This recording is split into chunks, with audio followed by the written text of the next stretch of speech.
Let me tell you, I have never been so happy that it is finally the weekend because I had a pretty crazy week. I started training for my new job here in South Korea, and it just has been nonstop, back to back modules and lessons, and I felt like I was back in college again, as if it was finals week, and every single day I had an exam for whatever subject. It was horrible, but I survived week one of training. I'm forever grateful for the people that was in my group. We were each other's moral support.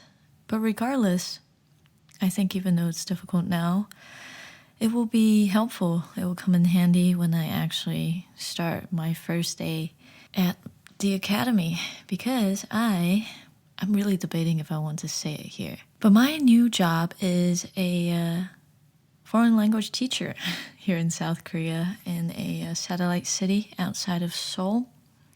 I've never taught before. Oh, yesterday I just received an email that I got my TEFL certificate. I almost forgot to download that, and at least I have some sort of a certificate with me. But this academy, they have a set of rules and a set of criteria that they want you to follow, so at least I'm not entirely on my own. I guess that's good and bad. I'll take it. I remember the first day I started training, I was so stressed because I was so clueless. We had to prepare mock lessons based on whatever we learned in class, and the instructor just tried to explain all the sections lecture style, and he did a mock example at the very end.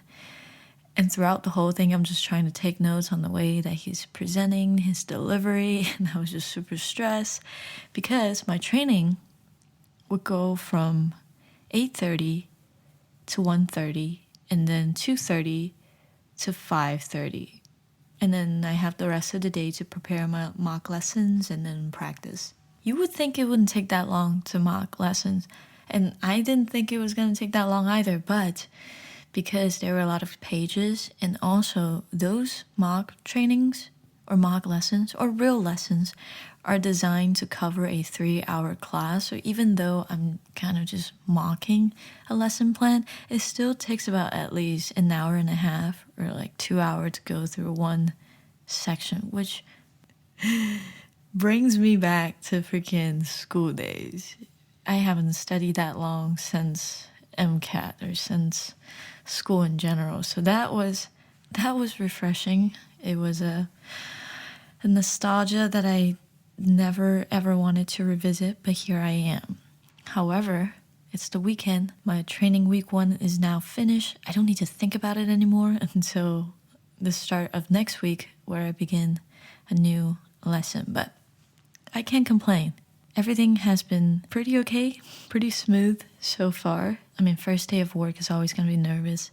There's no getting around with that. Just hope that when I am going to my first day and I'm finally out of my quarantine, everything will go smoothly. I hope the trainings will actually help me in class and I won't make a fool of myself. Now that I'm done talking about my new job, I wanted to share some stories about my old job before I forget, because my previous job, I think I can finally talk about it because I'm no longer with the company, so I think I won't get penalized for talking about some of these things. Please don't sue me, I'm very broke. So yeah, I worked as a part-time, well, they say that it's part-time because only managers are full-time, but initially I was given full-time hours, like I worked 40 hours a week. My previous job was a barista at Starbucks. Very typical. I started back, I think in the end of February, right when everyone was finally realizing that, hey, you should look out for COVID because it's spreading like a wildfire. So I worked through basically the pandemic until November. So, how many months is that? 7 months? Almost 7 months I've been with Starbucks. It was longer than I thought. But initially, we chose Starbucks because at the time I was trying to move to a different city with my significant other. So working with Starbucks gave me a lot of flexibility in terms of where I can go. Starbucks doesn't pay a lot. In fact, they pay kind of minimum wage. But one good thing about being a Starbucks barista is it's super, super easy to relocate to a different city. So if I wanted to transfer, say, from Texas to Illinois, I just have to submit some paperwork, and then within like a week or 2 weeks, if I can find a place, then I can basically transfer like that. It was really quick. So that was one of the main reason why we went with Starbucks as just like a part-time job before I figure out what I really want to devote my time towards. Because at the time I was still looking, I still am looking to see what I wanted to do, what I want to develop as a career. So I thought, I've never been a barista before. I've worked as a server very briefly. I worked in retail when I was in college, but I've never been a barista. And I wasn't really a coffee drinker myself, so I didn't have a lot of knowledge. And I thought, maybe it would be fun to learn something new. I've actually worked at a couple of different stores. So I started training in Austin, and I worked there all the way until June. So I worked in Austin for 3 months, and at the time, I was the morning shift. I was the opener. So basically what an opener does is we wake up bright and early at 4:30. Well, I wake up at 4:30 because my shift was at 4:45, but I don't recommend you doing that. My shift begins at 4:45, and my store in particular opened at 5 a.m. And then my shift would generally go from 4:45 all the way till 12:45 or 1 o'clock or 1:30. It just depends on the availability of other baristas, but generally it would be like a 7-hour or an 8-hour shift, and I would have a lunch in between. But basically the opener comes in, we set up the pastry cases, we bring out all the we called it RTD&E,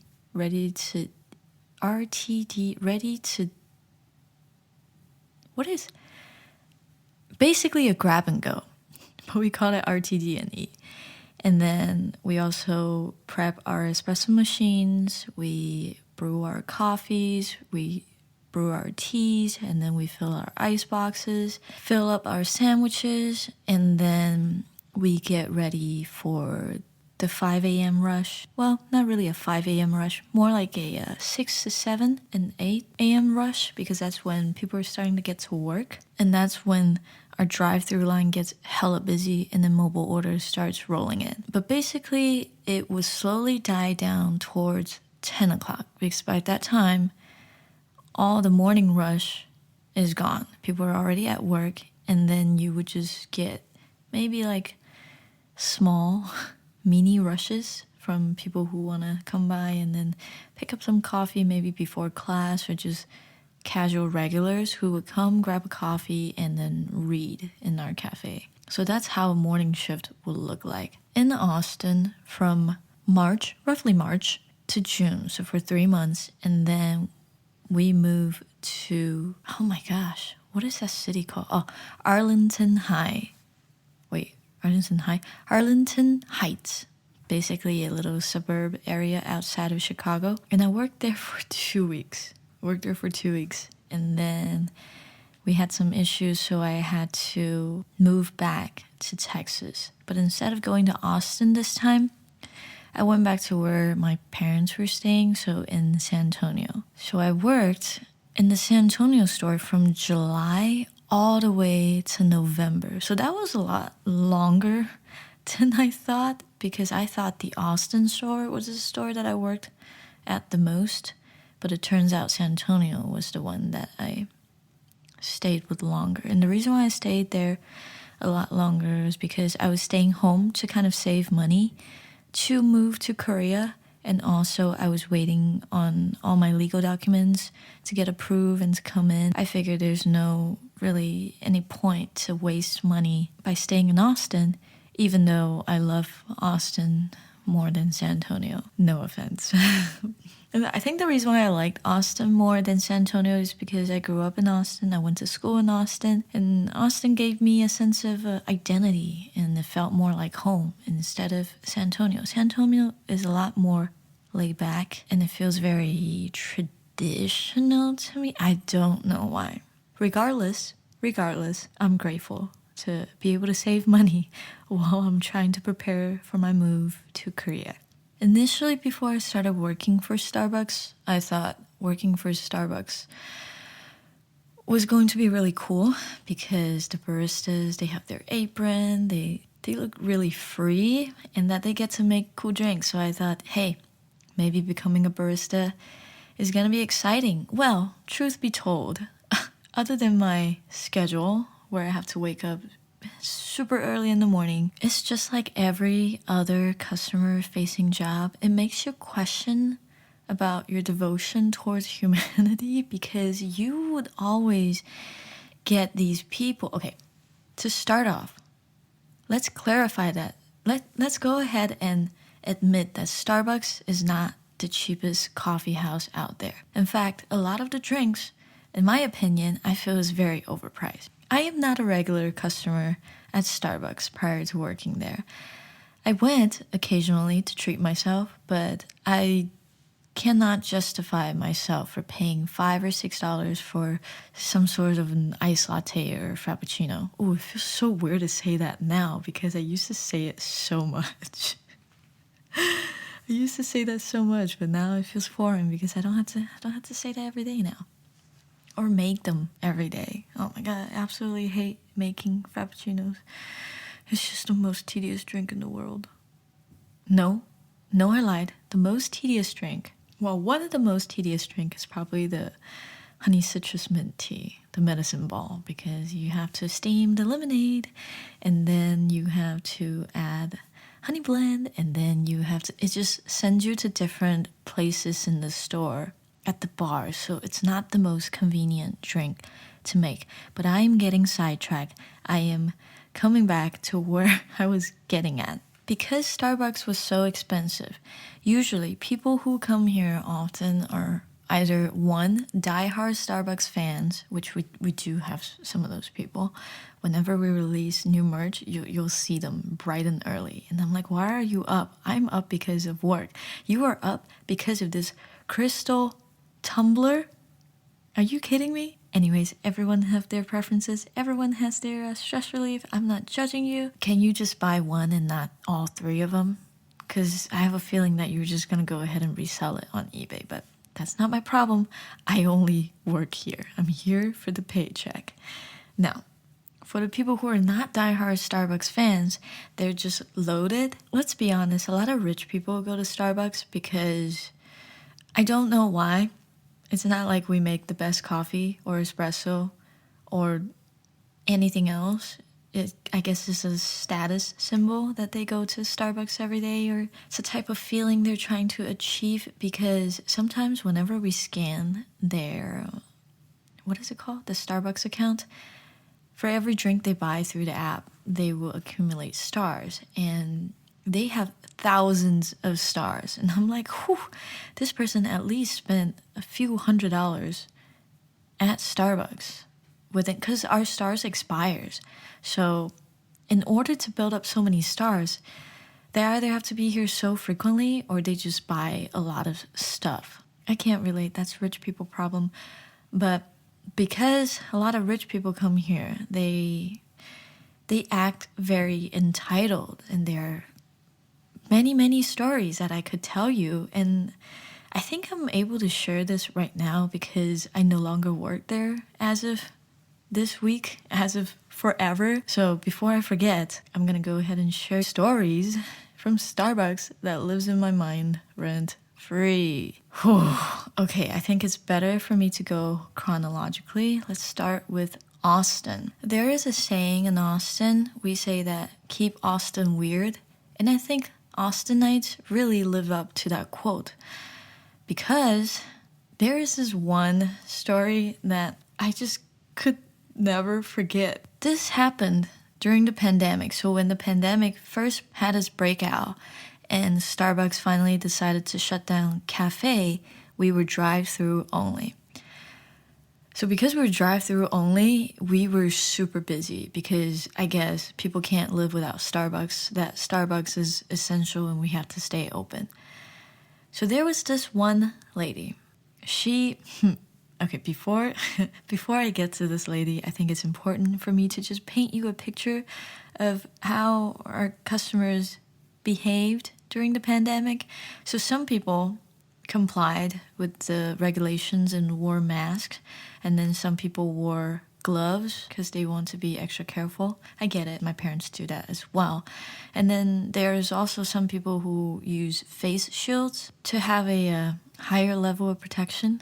But then again, I'm thinking, why are you at Starbucks if you think it's so dangerous to head out? You don't need Starbucks to live. Just stay home and get some instant coffee from Amazon and deliver to your door. I think it's not worth it for a cup of venti, okay? Your life is more than that. But this lady that pulled up in our drive-thru didn't think so. To give you an idea of how wide our drive-thru is, when you first enter the drive-thru, it's only one lane, but eventually, as you get closer to the window, it kind of becomes a 2-lane. I think it's designed in a way where if you change your mind while you're in the line, you can kind of get out of the line and leave. So we're getting ready to ring out the next customer, and then she is driving in this teal truck. Kind of looked like a truck from the 90s, maybe even the 80s. It looked pretty old.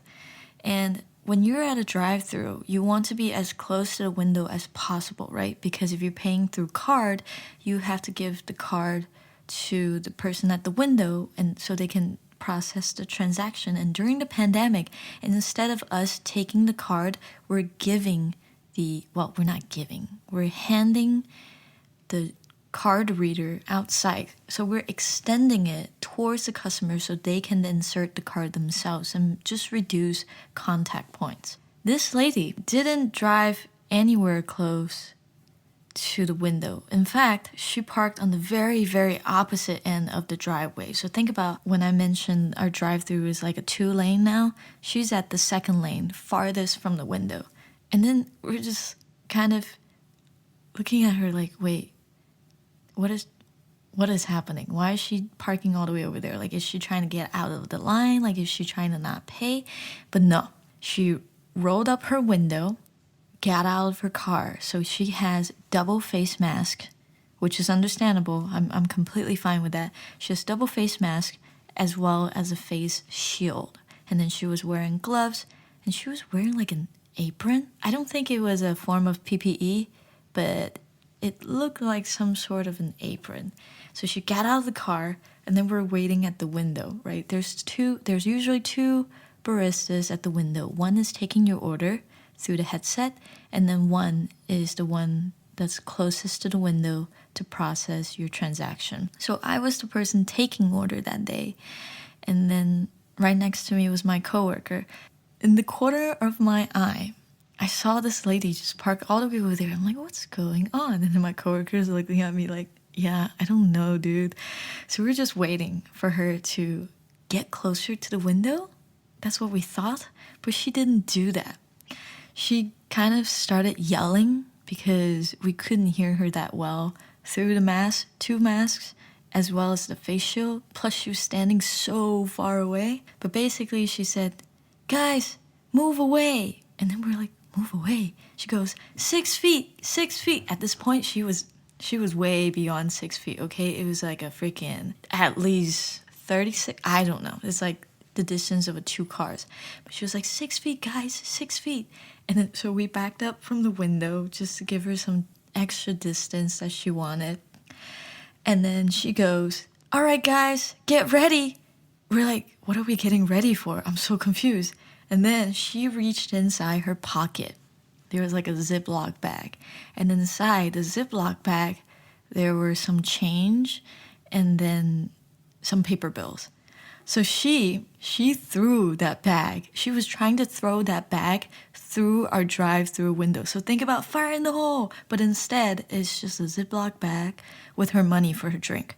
So she threw it inside thinking that we would catch it. Of course we didn't. It kind of fell short.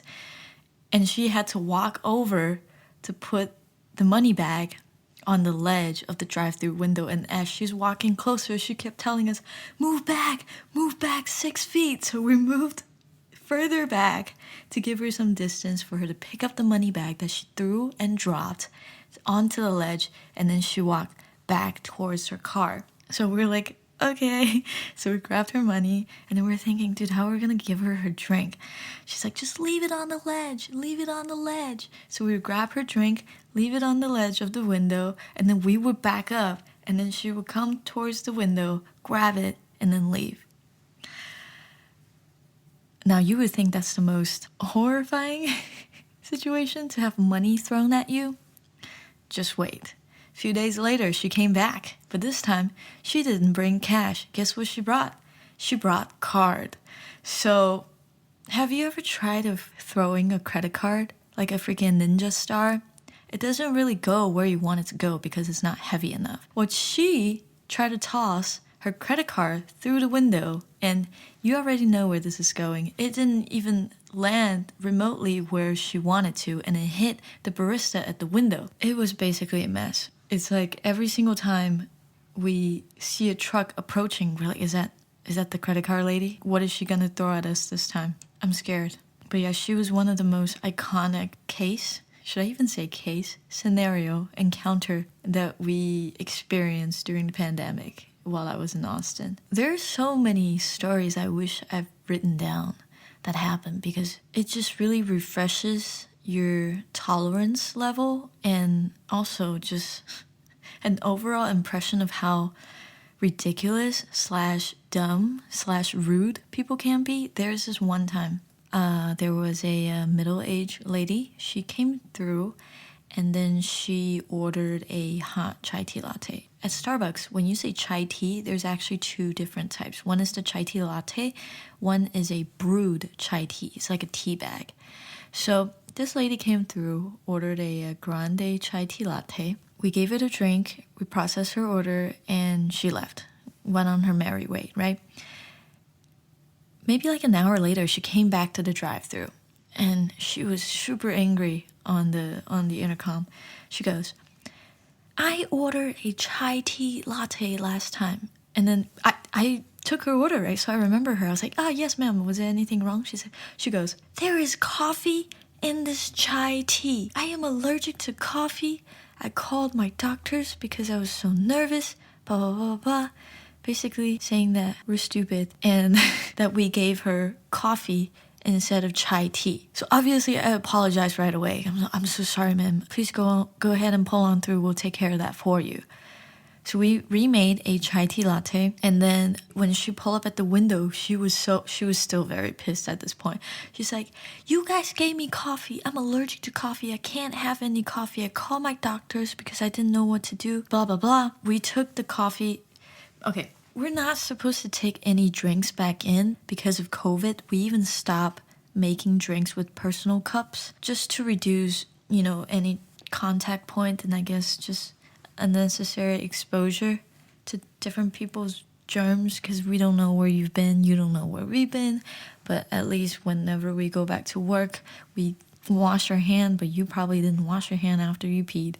Anyways, she wanted to give us back the drink, but we're like, I'm so sorry, we can't take it because of COVID.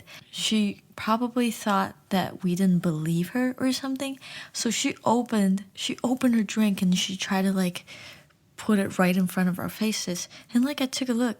Wait, that is a chai tea latte, because our coffees and our chai tea latte look very different. Now, chai tea latte is just concentrated black tea with water and steamed milk. So there's a certain color that it looks like. And then coffee, on the other hand, if you didn't add any milk, it looks like black coffee. And even if you did add milk, it looks different, okay? If you made so many of these drinks, you can kind of tell by the color if something is off. So I looked at it And I was thinking, wait, this is a chai tea. I could smell it because chai tea smells so strong. One time we had a coworker who spilled kind of like a small tub of chai tea, and that smell and the stickiness didn't go away for weeks. So I could smell the chai tea just coming through my mask. And I'm like, wait, this is a chai tea. So I wanted to clarify. So I asked her, I was like, wait, ma'am, did you want to order the brewed tea bag chai tea? Or did you want a chai tea latte? She was like, I want a chai tea latte. Every single time I order from here, and every single time it's the same. And today, you guys give me coffee. We have the remakes ready, and then we gave it to her, and then we offered her a recovery card. But at this point, she was still pissed, saying that we could have given her an allergic reaction, blah, blah, blah, blah. My shift manager was just like looking at me like, what is going on outside? I'm like, I'm trying to explain to her that what she had ordered was a chai tea latte, but she said that it didn't taste like chai tea latte. So we literally made the exact same drink, gave it to her. She took a sip and she goes, ah, yeah, this is chai tea latte. And then immediately I swung my head and looked at my shift manager. I'm like, are you seeing this? Like, we just gave her this thing. And she said it was, huh? Doesn't matter how we explain to her. Like, she's like, why does one taste spicy? Like a little bit of spice. That's the chai. That's the chai tea. If you order this every single time, even if we really mess up, it can't taste. If we forget to add the water, I get it. It'll taste more concentrated. If we add too much water, I get it. It'll taste a little watered down. But on and all, you will taste chai tea regardless. So I don't know. We didn't want to waste any more brain cell on that lady. She was just making a fuzz, and we just let her go. Let it go. Let it go. Take your chai tea and drive away. So that was the chai tea lady. So yeah, Austin was a very weird city, and there were a lot of things that happened there. I just can't remember off the top of my head what happened before. Maybe because it was the very first store that I worked at, so a lot of the details are fuzzy. And then in Chicago, that store, I only worked there very briefly, so I barely got to know everyone's name. And then I had to transfer back to Texas. And I don't really have a lot of memories at that store, but San Antonio, let me tell you, San Antonio. I thought Austin was weird. San Antonio told me, hold my beer, let me show you the real deal. When I was working in San Antonio, before I started working at the store that I was sorted to, I was actually sent to a different store to help out because a lot of people quit. Because of pandemic, they didn't feel safe to work. So Starbucks lost a lot of baristas, and I was being traded around like a tool. So I worked at another Starbucks store, and that store was actually owned by my store manager's husband. And at this store, because I didn't have the time to be familiar with how busy their store gets, they put me on TTO, which is drive-through order, which is fine. I like taking orders. Because when you work at bar for so long and then you have to deal with the mobile orders and then the drive-through order during rush, you just kind of really appreciate just standing and taking order and not having to worry about all that stuff, because it will drive you crazy depending on your condition. So I was put on drive-through order, and then one day there was this one guy that had us all shook. I don't know a better word to describe the situation, but what had happened was it was in the afternoon, and the drive-through line wasn't too busy, but it wasn't slow either. So there was a couple of cars, at least like 4 or 5, just waiting in line. And someone at the ordering box had told me, hey, I want to pay the car in the front. I was trying to keep a mental note of which car it was. It was a white car, but there were a lot of white cars in the line, and he didn't specify which one. So I thought it was the one immediately in front of his. But I was wrong. And let me tell you how he told me that was wrong. So the cars are coming through, right? And then there's this one car that pulled up at the window, and then we do our thing. We repeat back what their order was, make sure it's right, and then we process the transaction, and then we hand out the drink. As we are extending the card reader outside, suddenly I see someone got out from their car. So the person who got out from the car is like stuck smack in the middle of the drive-thru. He opened his door, he got out, and he walked to the window, okay? Walked to the window with no mask.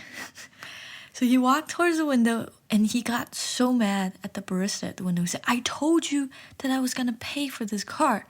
And I'm looking over there like, wait a minute. You are 3-4 cars down. You told me you wanted to pay for the car in the front, but this car is like way in the front, and you told me that the car was gonna be white, but there were like 3 cars that were white. So how am I supposed to know that you wanted to pay for this car? And also, how are you going to do that? I mean, you could, but you could have said that, oh, for the lady who ordered this, I'm gonna go ahead and pay for her order. Or the lady who was ordering, she could have said that, oh, my friend or my husband or whatever, he's gonna pay for me. Something like that, right? But did he clarify? No, he didn't. But did he get pissed? Yes, he absolutely did. So he basically walked out of his car and then cut at least 3 cars in front of him, and he's just standing in the driveway trying to pay for this lady. And sadly, I don't even think this lady knows who he is, because she's just looking at him like, what the heck? Like, what is this guy doing? And we were looking at each other like, what is this guy doing? At this point, he was trying to pay. He was trying to pay with his funds, but he had insufficient fund. So we told him, hi sir, so your card didn't cover everything. We still need about $4 or something from you. And then he just walked back to his car. Like, he grabbed the drinks that we left on the window ledge because we were about to give it to the lady. And he just took the drinks and he walked away. And then as he was walking away, he said this. He said, I can do this because I work hard for my money. I can cut people to pay for drinks like this or something like that. Basically, the keyword, the main idea, the main takeaway from whatever he said to us was that I can do this because I work hard for my money. So the baristas inside, we were looking at each other like, wait, hold on, wait a minute. You can cut people in line and you can cause a mess because you work hard for your money? I'm sorry.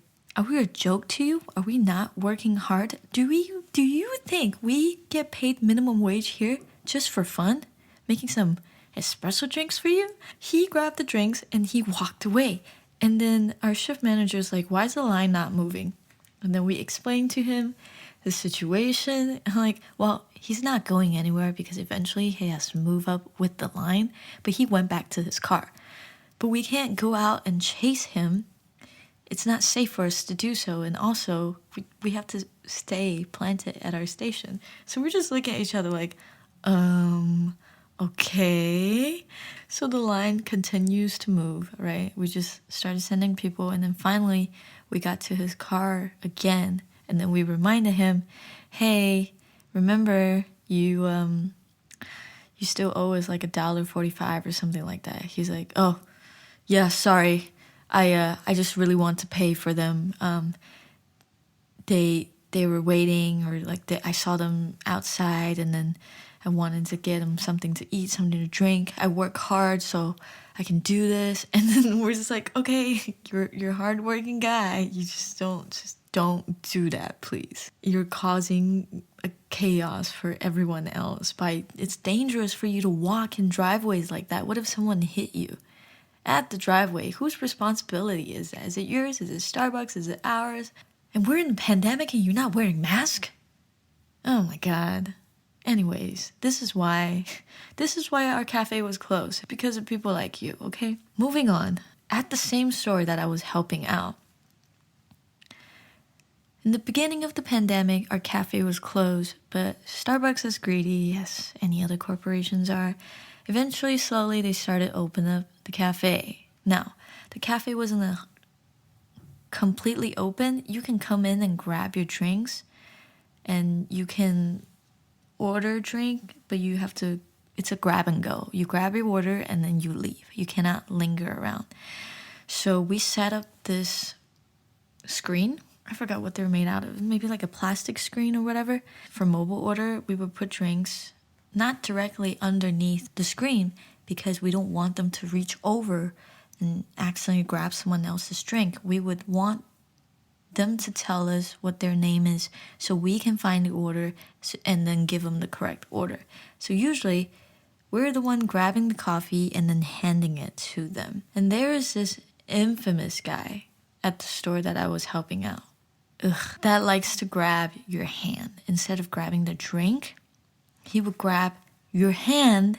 Okay, whenever we're handing out drinks, a cup, depending on what size you're talking about, if it's a tall cup, there's not a lot of real estate that you can leave to grab. If you're grabbing it and you're trying to give it to someone else, maybe your fingers are gonna touch a little.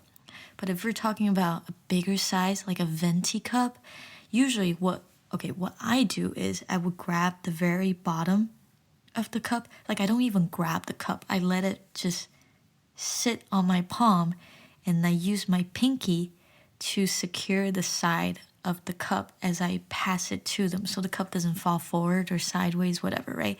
So I leave the 75%, or should I say 90% of the cup for them to grab. But there is this one old guy. It didn't happen to me, but I saw it happening. Someone was passing his drink to him, right? So she grabbed just the bottom of the cup, like she actually grabbed it. So about 25% of the room. That's how much room she occupied when she was grabbing this cup. And she passed it to this guy. And he went ahead and grabbed her hand from underneath the cup. And it was just the most awkward and disgusting thing. I left all this room for you to grab, but you decide to grab my hand in the most inconvenient position. Why?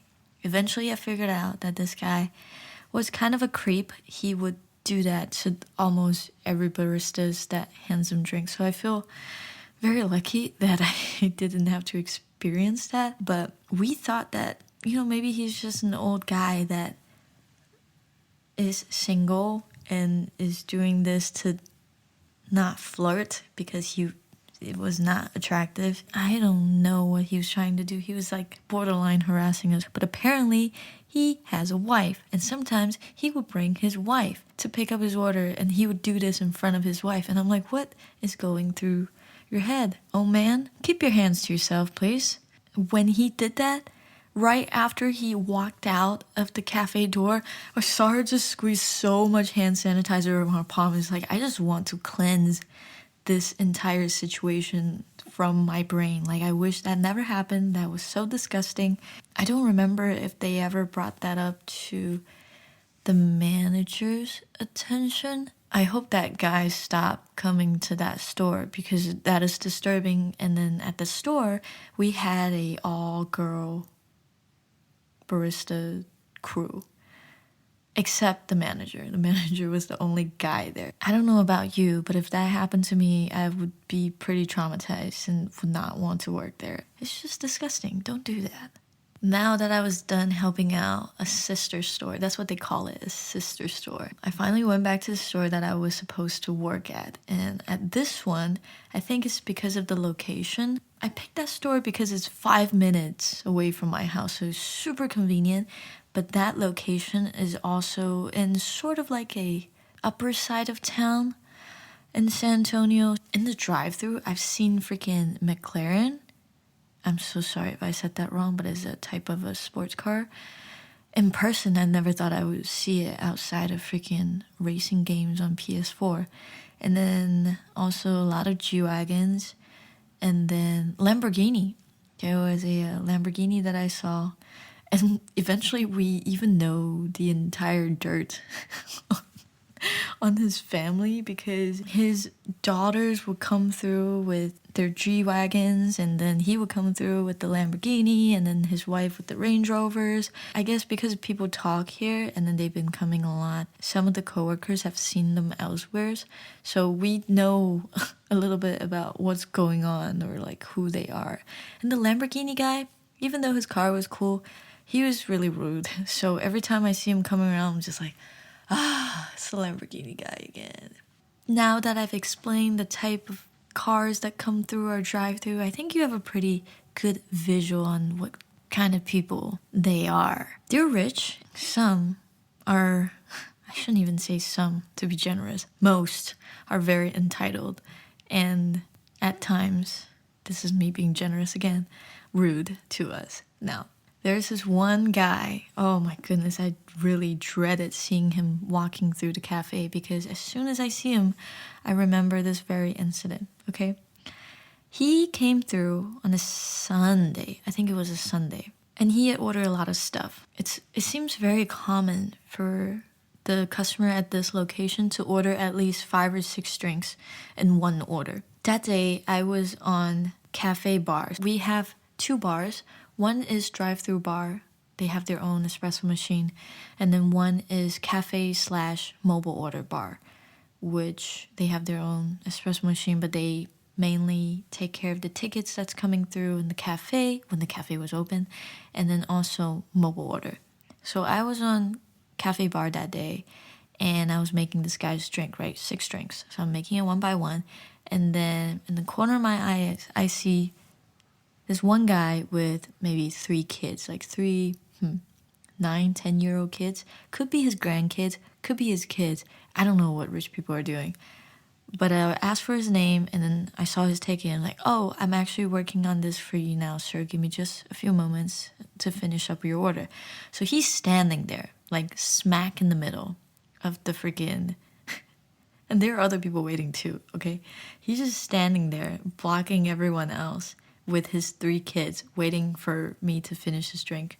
So I'm finishing his drink. His instructions were super specific. So some people, when they order, mobile order, they would add so many stuff. Sometimes we would take pictures of them because of how ridiculous it is. It looked like a little short paragraph. Know this? How about I want light ice, light drizzle, light foam, extra pumps of syrup in the foam. I want vanilla bean in the foam. I want this double blended. I want no whip. I want non-fat milk. I want this and that. So his wasn't as long as the most ridiculous one that we've seen. You can tell that he wants his drinks to be done a specific way. So I finished his drink, and one of the drink he had was an iced tea. It was a grande black iced tea, unsweetened. So I made his drink. I put his drink on a drink tray because I figured that he would need one if he orders 6 drinks. So I put his drinks on the drink tray, and I slide it over to him. And then he looked at the grande black iced tea and he goes, I wanted a light ice. And then I looked, the sticker, it did say light ice. So it was my mistake because I missed it. So I said, oh, I'm so sorry. I'm going to go ahead and fix that, right? So I grabbed this cup and then I pour out some ice and then I added in some tea. And then I relit it and then I gave it back to him and he goes, just because you pour out some ice doesn't make it light ice. And I was like, excuse me? If you want light ice and I gave you too much ice, I would pour out some ice to make it light ice. And then to make up for the stuff that you lost, I added some black iced tea for you. So what is the problem here? And then he's just like, we're just making steady eye contact. He's looking at me, I'm looking at him. In my mind, I'm like, are you kidding me? How else do you light ice? Did I not get the memo? Did someone else not tell me there was another way to light ice? So I stared at him. He just stares at me. Nobody's moving. I'm like, my stickers are piling up. I have orders coming in. I have no time to deal with this BS.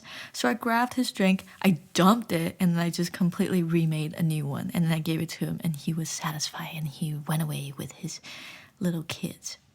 Funny story. When I was grabbing his cup, I was trying to look at the sticker.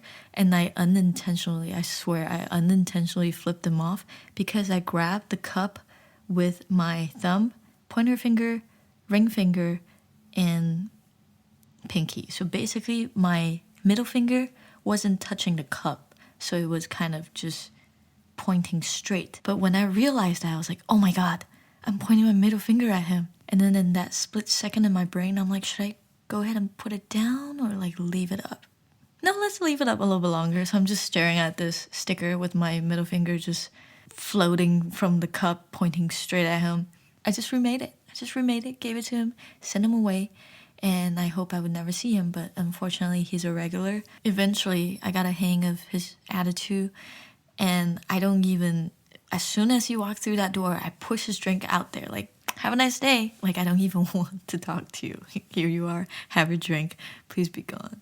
And also, you would think that Starbucks, being a multi-million company with freaking branches at different countries around the world, will be able to afford nicer things. I already know that the espresso machines are super expensive, which makes sense because that's the backbone of your store. But another tool that we use all the time is our freaking headsets, okay? Because we use our headsets to answer drive-thru orders, so that is very crucial in terms of our operations. One day, and this is actually not too long ago, one day we went to work and the opening crew always puts on a headset as soon as the clock turns 5:30. So at 5:30, we put on our headsets and then we insert our battery packs. Immediately, our headset goes, battery low. We're like, what? I thought I just grab a fresh pack of battery. Okay, let me go ahead and change and grab another one. We insert it, turn on the power button, and it goes, lane 1, battery low. And then we're like, okay, SOS. It seems like none of the battery packs were charged. And we were confused because there is a possibility that if you insert the battery packs wrong into the charging station, it won't charge. So we checked every single battery pack and every single one of them were not charged. We called maintenance, but maintenance said that they won't send anyone immediately. They just told them that, oh, maybe we'll send you someone within the 24 hours. And at that point, our store manager was like, we can't take drive-through orders if our headsets are not working, because drive-through make up probably about 80% of our revenue, because everyone wants to go through drive-through because we are lazy instead of getting out of our car and then coming into the cafe. But also that could be a health concern. They don't want to get in the store and touching the door handle and then making transaction and then pick up the, I get it. But long story short, it's important to keep drive-through alive, and our drive-through is dead if we can't communicate with our customers with the headset. The reason why it's so important to be able to communicate with them, because we need to type in the order on a computer, and then the computer sends a sticker and the sticker is printed at the bar. So that entire process makes it efficient for us to be able to handle as many orders as possible. But now that we can't take orders, so what do we do now? The thing with Starbucks is, one, they act like they can't afford nice stuff. So our headsets are super old. The cushion for the headset is like falling off, barely holding on. And I'm pretty sure we didn't get an upgrade for years. And they're finally dying on us on this specific day. We had to figure out what to do. And one problem was that we didn't have enough people working. You can only have so many people working because we are already being block scheduled due to COVID. So what block scheduling means is that the people who are working in the morning cannot pick up a shift in the afternoon. So they just want to keep our group together so that if someone from our group gets sick, this group can immediately quarantine without affecting the entire team, so that the store could somehow stay afloat and pull people to work in the morning if they need to. But because of block scheduling, we already not have enough barista to work in the morning. And sometimes instead of having, okay, let me give you can I share this? I don't know. It's okay. I don't care anymore. Usually is if you have a fully staffed shift, you would have, I think it's a 7-man or 6-man play. For you to have a fully staffed shift, you would have one person up front, one person at the oven, one person at drive-thru bar, one person at cafe bar, one person at drive-thru order, one at the window giving out orders. So a total of 6 people, yeah, including the manager. It would be a 7-man play. We have 4 people. We have 4 people in the morning. So we were already shorthanded as is. And now we have to send someone else. We had to send someone else physically out there to stand at the drive-thru and text the order to our manager's computer, and then another person would input that order onto the computer, and then the sticker would be printed at the bar. The barista would make the drink, and then everything else would resume as normal. But because now we have to have someone physically outside instead of staying inside, that means instead of having 2 baristas on bar, she had to do the whole thing. She had to do drive-thru order, have to do mobile order, and cafe order. Can you imagine how stressful we were on that day?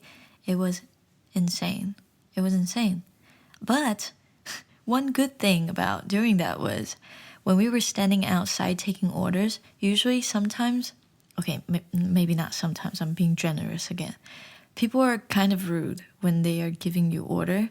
I think because they think that we can't see them, that they're just talking to a cold box so they can be rude or do whatever. But when we're actually standing outside and taking orders, they act like the nicest people ever. They're like, oh my God, yeah, I completely understand. I'm so sorry.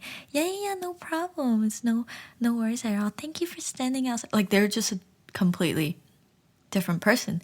And I'm like, wait, I recognize you. You come here every day and you do not talk like this. So it was really funny seeing how people are a lot more nicer in person rather than when they were doing the regular order. I was like, you know what? This is not so bad. It's not too bad. But luckily, eventually we got more people to come in and we could rotate and not roast under the sun. But yeah, working at Starbucks was an eye-opening experience. It really made me appreciate baristas more than before. I think I had this realization when I worked for Olive Garden as well as a server. It gave me some new perspective on how I should treat my local baristas. You guys work hard, so if you can, just go ahead and tip your barista something, like even $1. If not $1, just some changes in your car. A little goes a long way, and it really makes our day. Thank you to those who tip us for making our horrible days somewhat better. And since you made it this far, I'll go ahead and share some of my favorite recipes with you, because when the store is super slow, the baristas, we usually try to make new drinks together. Which reminds me, people who come through the drive-thru just say like secret menu drinks like, oh, can I have the unicorn frappuccino? Or can I have the Cinderella latte? Okay, they call it the secret menu drinks, but we don't have the recipes for those drinks. Those are internet recipes. So if you're lucky, maybe like a barista have seen it on the internet and remember what ingredient goes in, and we can, if we have it, we can make those drinks for you. But it's not like we know what you're talking about. It's not a part of the menu. It's not our responsibility to remember it. So sometimes when people pull up and they go, oh, I want to have that TikTok drink, we have no idea what you're talking about. And you get mad at us. And then we're like, it's not an official recipe. We're not required to know it. So if you have the recipe and we have the ingredients, we're happy to make it for you. But if you don't, can you please not get mad at us? We're not Wikipedia. We're not Internet Explorer. We're not Google. Okay, so moving back to what I was going to tell you, some of my favorite drink recipe that I've developed while working as a barista, first and foremost, is an iced latte. I discovered blonde roast or blonde espresso once I started working at Starbucks. So the blonde roast or blonde espresso is the strongest roast that we have. The less time that a coffee bean or coffee cherry is roasted, the more caffeinated it is. Blonde roast is the most lightly roasted. That's why the color appears to be yellow instead of the brown color that you'll see. In terms of caffeine level, it goes from blonde to regular and then decaf. Decaf is the darkest bean because it's roasted the longest, so that's the least caffeinated. It's not caffeinated at all. So yeah, I discovered blonde espresso when I was working there. It's a little bit sweeter, more acidic, I would say. So I usually like to make a tall iced latte with 1 pump of hazelnut syrup and also made with soy milk because I'm lactose intolerant. That is my most favorite go-to. You can also switch it up a little bit and do chai tea latte with iced. I like it iced. So iced chai tea latte with 1 pump of pumpkin, if pumpkin is still available when you're listening to this. I don't think it should go away anytime soon until holiday season is over. Yeah, just 1 pump. The thing is, Starbucks like to oversaturate. Is that the right word? It's way too many pumps. In the grande, generally, there are 4 pumps of syrup, and then in a venti, it will be 5, and then 6 in an iced venti drink. That's a lot of sugar. What you really need, in my opinion, is just 1 pump of syrup for a tall, 2 pumps of syrup for a grande, and then maybe like 2.5 for a venti. But I don't really get venti anymore, even though I get free drinks at work, is because if I get such a big size, I won't finish the whole thing. I could really actually just handle a tall. So now I've minimized my consumption to just a tall drink. So at least I can enjoy that full drink instead of wasting half of a venti, thinking that I want a venti, but I could actually just drink like half of a venti. Now I understand why people get tall. Why would you get tall? Tall is so small. It's like I blinked and then my drink would evaporate. But now I understand. Either they have incredible self-control or they just can't have that much sugar. Grande is actually a lot. I thought grande is our medium size. It doesn't look like a lot, but it's actually pretty big. And if you go Trenta is almost 1 liter. So for those of you who drink Trenta cold brews, Trenta iced coffees, I don't know how you're doing that. That's a lot of caffeine. I don't know what you're doing in your life. I don't know why you need to be so caffeinated. I hope you don't crash afterwards. And so yeah, I went on rambling about so many different things. I felt like I haven't been able to speak to anyone, which is true. I'm in quarantine, so I'm just speaking to myself in a sense. My apologies if this podcast is a little bit messy, but I'm excited to share with you my journey so far, and I will continue to update you my journey in Korea. And thank you for sitting through an episode where I talk about my past job and all the ridiculous things that happened while I was a barista. I hope you all stay safe and take care. The cases in Korea is going back up again. Our social distancing level has increased to 1.5, and I heard from my coworkers that in the States, Starbucks is closing their cafe again. So I hope everyone stays safe, and this is the 11th episode of Lactose Intolerant. Thank you for tuning in, and I will see you next week.